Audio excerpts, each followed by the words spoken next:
Hey, yo, what's up, man? Welcome to the channel. Go on my website. You could get this shirt, gunbypublishing.bigcartel.com. The hat is over there. My books are over there. Subscribe to this channel. Hit the like button. And if this video touches you in any kind of way or you know somebody struggling with this issue, please share this video with them.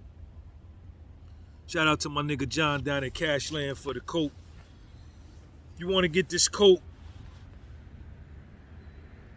hit my man John at CASHLAND,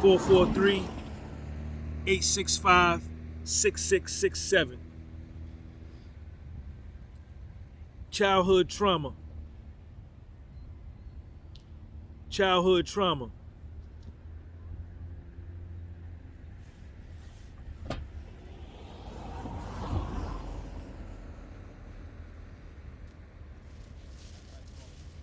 You got some.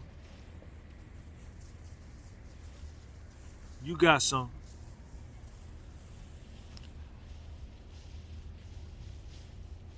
I'd be willing to bet that the majority of the world has some. I've had some. I had some. Yes, I did. Yes, I did.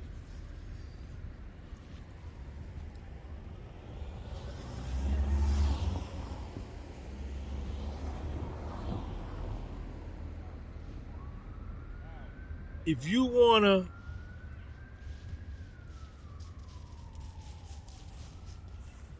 get some understanding as to why you do the certain things that you do the things you do, you respond to situations a certain way, you think a certain way, you behave a certain way.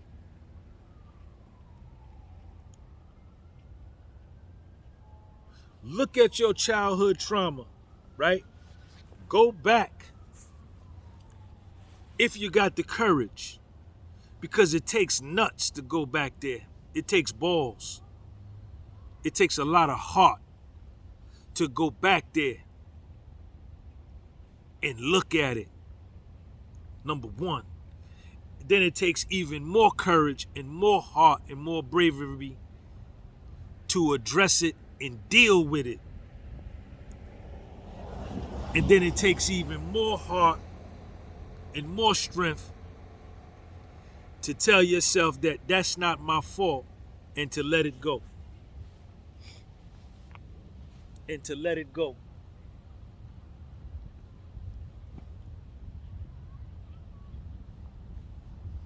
Number one, let me tell you this, man. What happened to you when you was a child, what happened to you when you was a kid, that shit ain't your fault. That's not your fault. That's not your fault. You were only a child. You couldn't defend yourself. You couldn't protect yourself. You couldn't fight for yourself. You couldn't speak up for yourself. You were only a child.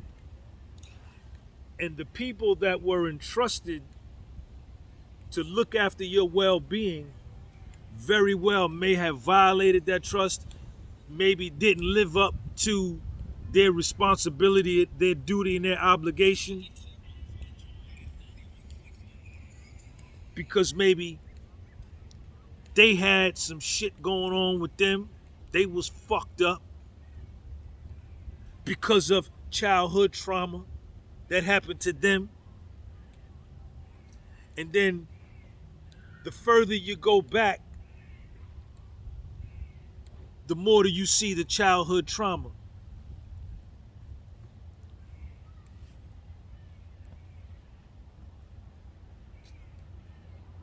I'd be willing to bet, me being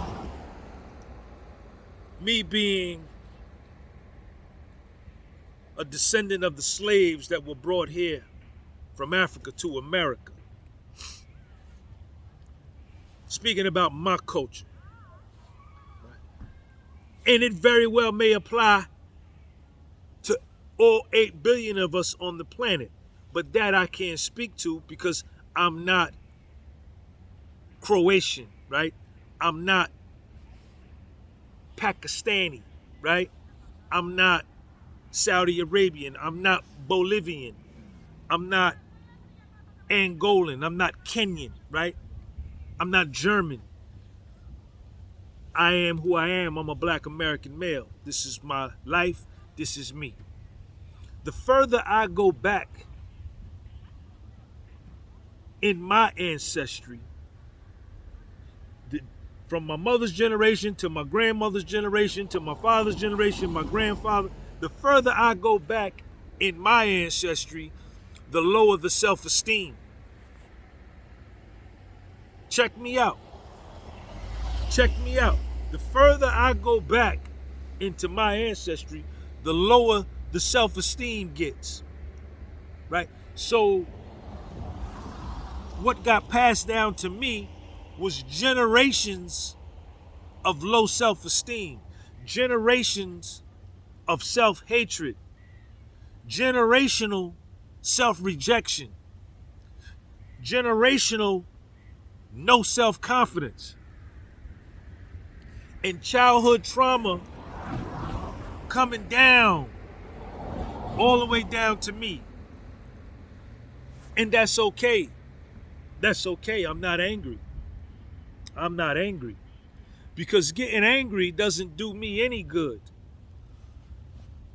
That doesn't help me heal. To be angry, to be upset, that keeps me stuck like Chuck. How I heal and how I fix myself is I do spiritual surgery, right? And I go and I deal with my childhood trauma of what happened to me. And I look at my childhood trauma and I look at it unflinchingly. I look at it, I grab my motherfucking nuts and my dick and I say, I got to look at this. I got to look at this. I got to deal with this today. I can no longer continue to live my life in depression. I can no longer continue to live my life in low self-esteem. I can no longer continue to live my life in self-destruction. I can no longer continue to live my life in sexual promiscuity. I can no longer continue to live my life not liking who I am. I got to fucking fix me. Don't you pause this video. And I have to go back and I have to look at that stuff, right? Because I got to save my life.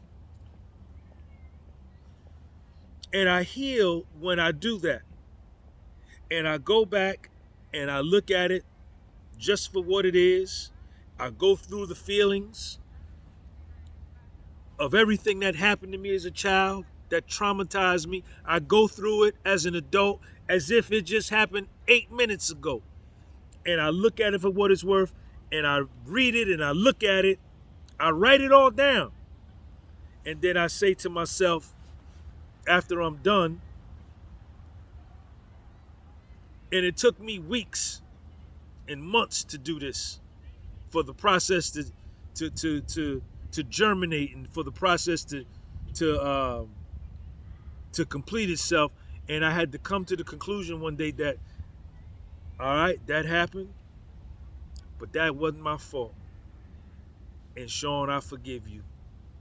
And I had to forgive myself. And when I did that, I was a free person. I was free. I was a free man after having been locked up as an inmate for a big part of my life. I was a prisoner in my mind to my childhood trauma for a big part of my life, and nobody never showed me that the key in order to open up my cell door so I can go from being a prisoner to a free man was inside of me. The key was inside of me. I had the key the whole time, but I had been running from my childhood trauma because I was ashamed of my childhood trauma. I was hurt from my childhood trauma. I thought I could bury my childhood trauma, but I couldn't because drug addiction ensued. I thought I could bury my childhood trauma, but I couldn't because becoming a criminal in prison revolving in the prison system became as a result of that, or alcoholism, or whatever affliction, vices that we have. We got to look at ourselves at why these things are taking place, and it's our responsibility once we get of age to fix ourselves.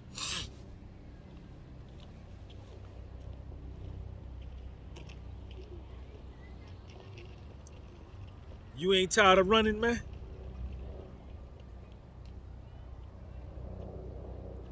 Well, I don't know what you gonna do, but I worked on mine. I worked on mine. I worked on me. I worked on me. I worked on mine. I'm all right. And as I just mentioned before, starting with me, the further I go back into my ancestry, the lower the self-esteem. See, with me doing the work, my son, little Sean, he won't be able to say that. I need to put the demarcation line. I need to put a brick wall there so he can no longer say that. What he say is, when I go back in my ancestry, self-confidence, self-esteem, high self-esteem, and self-love starts with my father. Because my father's self-esteem high, his self-confidence high.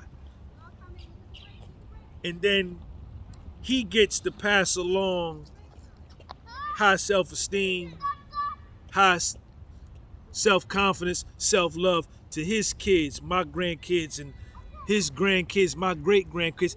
And going forward, instead of us passing down childhood trauma, we passing down self-love.